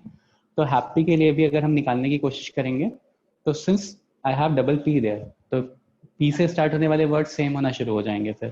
तो क्या करेंगे हम, यहाँ जहाँ पे भी P आएगा तो P1 P2 डिफरेंट P's नहीं है, दोज P आर सेम, तो 4 फैक्टोरियल डिवाइड बाय 2 फैक्टोरियल करेंगे। नेक्स्ट इसके बाद H आएगा, फिर A आएगा पहला सीक्वेंस, फिर आपको यही वर्ड मिल जाएगा डबल PY। तो इसको करोगे तो फिर कितना आ जाएगा? 12 आ जाएगा, यहाँ से 13, मतलब एक आएगा, तो 13th word will be my final word, या 13th word will be happy. Sir आपने तो बताइए, डबल P है ना, रिपीट हो रहा है, ये तो क्वेश्चंस करवा चुका हूँ लास्ट क्लास में। जैसे रूट में बताया था ना, बुक्स में बताया था ना कि बुक को कितनी तरह से अरेंज कर सकते हो, तो 4 फैक्टोरियल डिवाइड बाय 2 फैक्टोरियल से अरेंज करते हो ना। हाँ सर समझ। बस भाई A डबल PY को आप 4 फैक्टोरियल डिवाइड बाय 2 फैक्टोरियल से अरेंज करोगे, ठीक है, ओके। तो ये रैंकिंग निकालने वाले क्वेश्चंस हो गए, या रैंकिंग एज एन डिक्शनरी वाले क्वेश्चंस हो गए, ठीक है। वर्ड्स की रैंकिंग क्या होगी, तो 69th वर्ड होगा, तो रैंकिंग भी बोलते हैं इस तरह से, डिक्शनरी भी बोलते हैं। इसके बाद फिर बॉयज़ और गर्ल्स का कॉम्बिनेशन वाला क्वेश्चन बताया है, ये ध्यान से कर लेना। इसमें क्या होगा कि कोई भी तरह से अगर एक तरह से फिक्स कर देगा तो दूसरी तरह से कैसे डील करना है वो हो जाएगा। ये परम्यूटेशन का क्वेश्चन है, ध्यान रखना। उसके बाद फिर मैंने किस तरह से कंबाइन कर सकते हो, कमिटी किस तरह से बना सकते हो, या प्लेइंग ऑफ कार्ड वाला डेक अगर चूज करने को आ गया तो कैसे करना है, ठीक है, इस तरह से कर सकते हो। एक और कॉम्बिनेशन का क्वेश्चन करते हैं। तो द क्वेश्चन इज, बताया मत करिए कॉम्बिनेशन सर, थोड़ा दिमाग तो चल जाएगा कम से कम। बेटा इसलिए बता रहा हूँ क्योंकि मतलब एकदम नया नया चैप्टर पढ़ रहे हो ना, अभी एक बार और पढ़ लोगे तो चीज़ें ज़्यादा क्लियर हो जाएंगी। एज एन जैसे सीक्वेंस ऑफ सीरीज अब पढ़ लिया है वहाँ पे, तो अगर मैं पढ़ाऊंगा तो अगर कोई चीज़ नहीं क्लियर हुई थी तो वो क्लियर हो जाएगी। सेम वही चीज़ एनसीईआरटी के साथ है, लेकिन एनसीईआरटी के साथ लिमिटेशन क्या होती है, कॉन्सेप्ट बहुत ज़्यादा कम रहते हैं। तो मतलब उन्हीं लिमिटेड कॉन्सेप्ट्स में सब कुछ सारी नॉलेज देना या सही तरह से सोचवा पाना, दैट इज डिफरेंट थिंग। मतलब ऐसे आईआईटी के लेक्चर्स में मुझे परमिटेशन एंड कॉम्बिनेशन पढ़ाने के लिए 10-12 लेक्चर्स मिलेंगे, तो मैं आराम से 3 लेक्चर परमिटेशन पे कि आपको हर टाइप के क्वेश्चन कवर हो जाए, आराम से 3-4 लेक्चर कॉम्बिनेशन पे, बेसिक मैथमेटिक्स कैसे यूज होता है, मैनिपुलेशन कैसे होता है, fundamental of principle, fundamentals of counting, तो ये सारी चीज़ें मैं बता सकता हूँ। बट यहाँ पे क्या होता है कि 2 लेक्चर्स में पूरा चैप्टर समझाना है, और पूरा चैप्टर समझाना है एज इन समझाना भी है कि आपको समझ में आना चाहिए, एंड उसके क्वेश्चंस भी आपसे हो जाने चाहिए। तो एटलीस्ट एनसीईआरटी लेवल के तो हो जाए, बेसिक्स तो क्लियर करने की कोशिश करता हूँ। जैसे एक क्वेश्चन लिखो, the question is a group consists of 4 girls and 7 boys. A group consists of 4 girls and 7 boys. In how many ways can a team of 5 members be selected? Team of 5 members select करना है आपको, ठीक है। 7 girls and 4 girls and 7 boys में से team of 5 members select करना है आपको। If the team has no girls, if the team has no girls, answer बताओ जल्दी से। 7C5। 7C5, 7 में से पांचों के पांचों बॉयज हो जाएं, मतलब पांचों के पांचों बॉयज हो जाएं, तो 7C5, 7 ऑप्शन थे उसमें से 5 सेलेक्ट कर लिए। सेकेंड, अच्छा एग्जाम में यहाँ पे छोड़ मत देना, ये बहुत इजी कैलकुलेशन है, ठीक है। This is 21, 7 into 6/2। हाँ 7 factorial upon 5 factorial into 2 factorial, तो 6 into 7 divided by 2, तो 7 3s are 21, ठीक है। नो गर्ल्स, तो इसको कैलकुलेट कर लेना, ठीक है। कॉम्बिनेशन वाले क्वेश्चन इजी होते हैं कैलकुलेट करने में, क्योंकि एक और नीचे वेरिएबल आ जाता है जिससे डिवाइड हो जाता है, ठीक है। टीम ऑफ 5 मेंबर्स, पी क्यों नहीं लिया, यहाँ कॉम्बिनेशन है ना बेटा, टीम बनानी है आपको, 5 लोगों की टीम बनानी है, कंबाइन करना है 5 लोगों को, अरेंज नहीं करना है ना कि 7 जगह है मेरे पास, किन्हीं भी 5 लोगों को कहीं पे भी बैठा दो, ठीक है। Okay, next is team of 5 members to be selected if the team has no girls, first था at least 1 boy and 1 girl, at least 1 boy, answer नहीं बताएगा कोई, सब लोग कैलकुलेट करके चार्ट सेक्शन में फाइनल आंसर लिखो, at least 1 boy and 1 girl।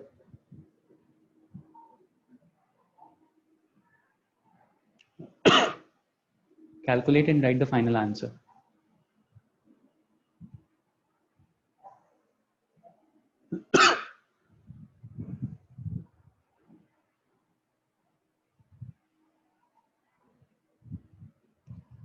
हार्दिक, जो भी लिख रहे हो ना बेटा, फाइनल आंसर चाहिए, जैसे वो उसका पिछले वाले का 21 आया था।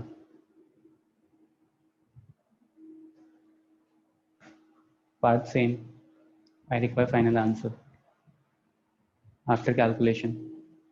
सी के टर्म्स में नहीं छोड़ता है बेसिकली, मतलब कहने का मतलब ये था मेरा।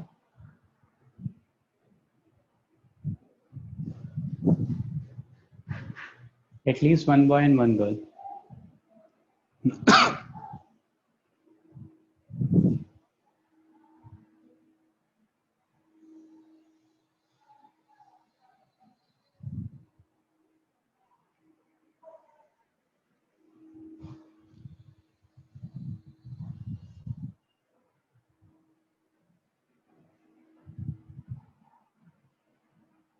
नहीं, पार्थ बहुत ज्यादा आया है, शौनक बहुत कम आया है।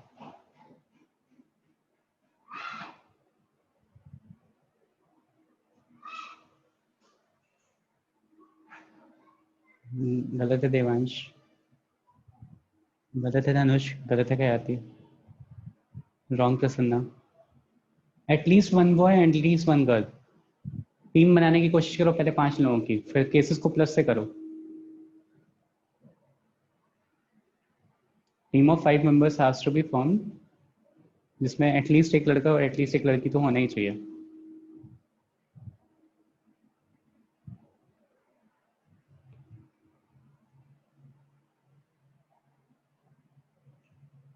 कैलकुलेट करना नहीं आता बिकॉज लेक्चर मिस हुआ था। ओम आज ही तो बताया, अभी ऊपर लिखा हुआ है फॉर्मूला कैलकुलेट कैसे करना है।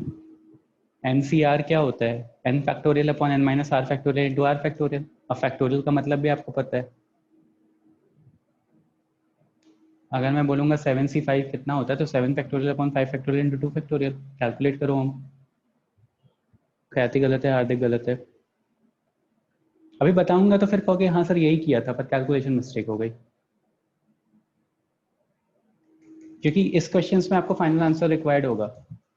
साई गलत है, किसी का भी आंसर सही नहीं आया अभी तक। सर 1 मिनट रुकिए। सही है आर्यन, करेक्ट है आर्यन। अथर्व गलत है। भव्य कुछ गलत है बेटा, मतलब कैलकुलेशन मिस्टेक है या कुछ एक आध केस मिस किया होगा क्योंकि डिफरेंस ज़्यादा है। प्रतीक्षा कैलकुलेशन मिस्टेक है, सीधे सीधे कैलकुलेशन मिस्टेक है वो ऐड करने में। Anshit correct, very good. Atharva बेटा कुछ मिस कर रहे हो शायद, 3 का डिफरेंस आ रहा है आपके आंसर में। ओके देखो, एटलीस्ट 1 बॉय एंड 1 गर्ल। तो देखते हैं, पहले एक गर्ल सिलेक्ट कर लिया। एटलीस्ट एक पॉसिबिलिटी क्या हो जाए? 1 गर्ल, 2 गर्ल, 3 गर्ल, 4 गर्ल। यही तो है ना, 5 लोगों की सिलेक्ट करनी है टीम। तो अगर 1 गर्ल हो गया तो 4 बॉयज हो गए। तो यहाँ से केस क्या आ गया? Right answer is 441। Right answer is 441। ठीक है, ध्यान से देखो, अगर 1 गर्ल सिलेक्ट करेंगे तो 4 बॉय सिलेक्ट करेंगे। तो 4C1, 4 में से एक लड़की सिलेक्ट कर ली, और 7C4, 5 कंप्लीट हो गए। इसका देखो product. Second 4C2 into 7C3, यहाँ पे 3 लड़के 2 लड़कियां। Next 4C3 multiply by 7C2, and last 4 की चारों लड़कियां हो गई और 7 में से कोई भी एक लड़का हो गया। तो 7C4 इंटू 4C1 7 हो गया। 4C4 1 होता है, 4C4 1 होता है। 4 factorial upon 4 minus 4 factorial 0 factorial into 4 factorial, तो 1 होता है। ठीक है, और 7C1 विल बी 7। सिमिलरली इससे भी कैलकुलेट करो। ठीक है, तो यहाँ से फाइनली आंसर इन सबको ऐड करने के बाद यू विल बी गेटिंग 441। ठीक है, केसेस समझ में आया कैसे करने हैं? एटलीस्ट 1 बॉय 1 गर्ल सेलेक्ट करना है। तो 1 गर्ल, 2 सर गर्ल, 3 एटलीस्ट नहीं देखा, सिर्फ मतलब 1 बॉय 1 गर्ल बना के लिख दिया। 1 बॉय 1 गर्ल पूछने का सिग्निफिकेंस क्या होगा? 5 मेंबर की टीम ही नहीं बनेगी। नहीं, क्या नहीं बनेगी बेटा? 1 बॉय 1 गर्ल का मतलब ये हो जाएगा कि 2 ही मेंबर की टीम होगी फिर। ओम कैलकुलेट करने का वे समझ में आया? कैसे करोगे? 4C1। ठीक है, समझ गया। अलग मेथड से करेंगे लेकिन आंसर गलत आया। ठीक है। Next question is, third part is at least 3 girls. At least 3 girls, इसका फाइनल आंसर लिखो सब लोग। Team of 5 members has to be selected with at least 3 girls.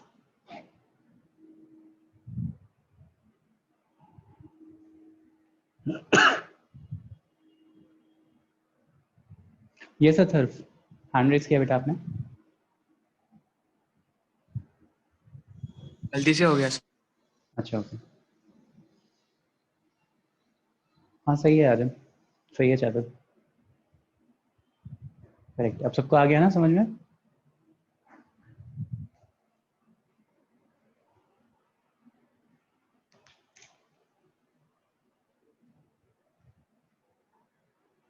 Right. Sir 91 है क्या?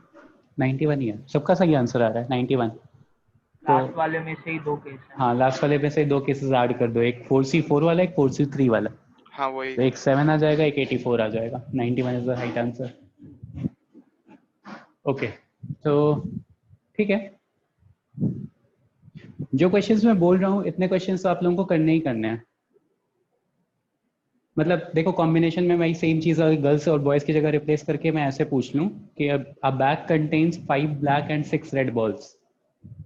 अ बैग कंटेन्स, एक बैग है, बैग में 5 ब्लैक और 6 रेड बॉल्स हैं, ठीक है। And determine the number of ways in which 2 black and 3 red balls can be selected. तो बहुत सिंपल सा आंसर हो गया ना, 2 ब्लैक बॉल और 3 रेड बॉल सेलेक्ट करना है, मतलब टोटल 5 चीजें सेलेक्ट करनी है जिसमें से 2 ब्लैक और 3 रेड हो। तो कितना सिंपल सा क्वेश्चन हो गया।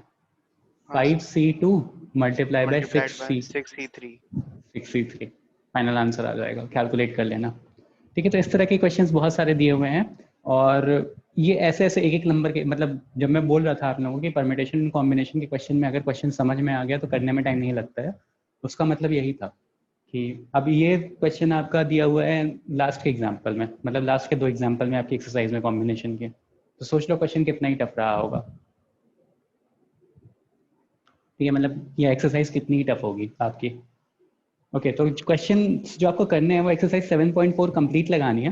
एक्सरसाइज 7.4 उसमें से 2-3 क्वेश्चंस मैंने 1-2 क्वेश्चंस लगवा दिए हैं, तो कंप्लीट एक्सरसाइज में 9 क्वेश्चंस हैं और वो ऐसे 1-1 मिनट वाले क्वेश्चन है जो मैंने सामने स्क्रीन पे लिखा है।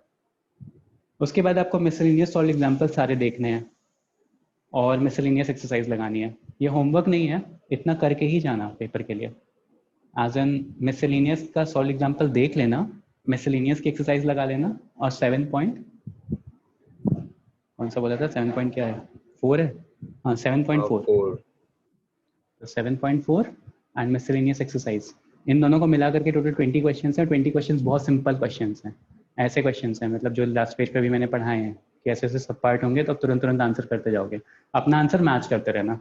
अगर सारे के सारे क्वेश्चंस हो रहे हैं तो बेसिक्स आप लोगों के क्लियर हो गया फिर कॉम्बिनेशन और परम्यूटेशन के, ठीक है। कुछ और किसी को कोई प्रॉब्लम परम्यूटेशन कॉम्बिनेशन में?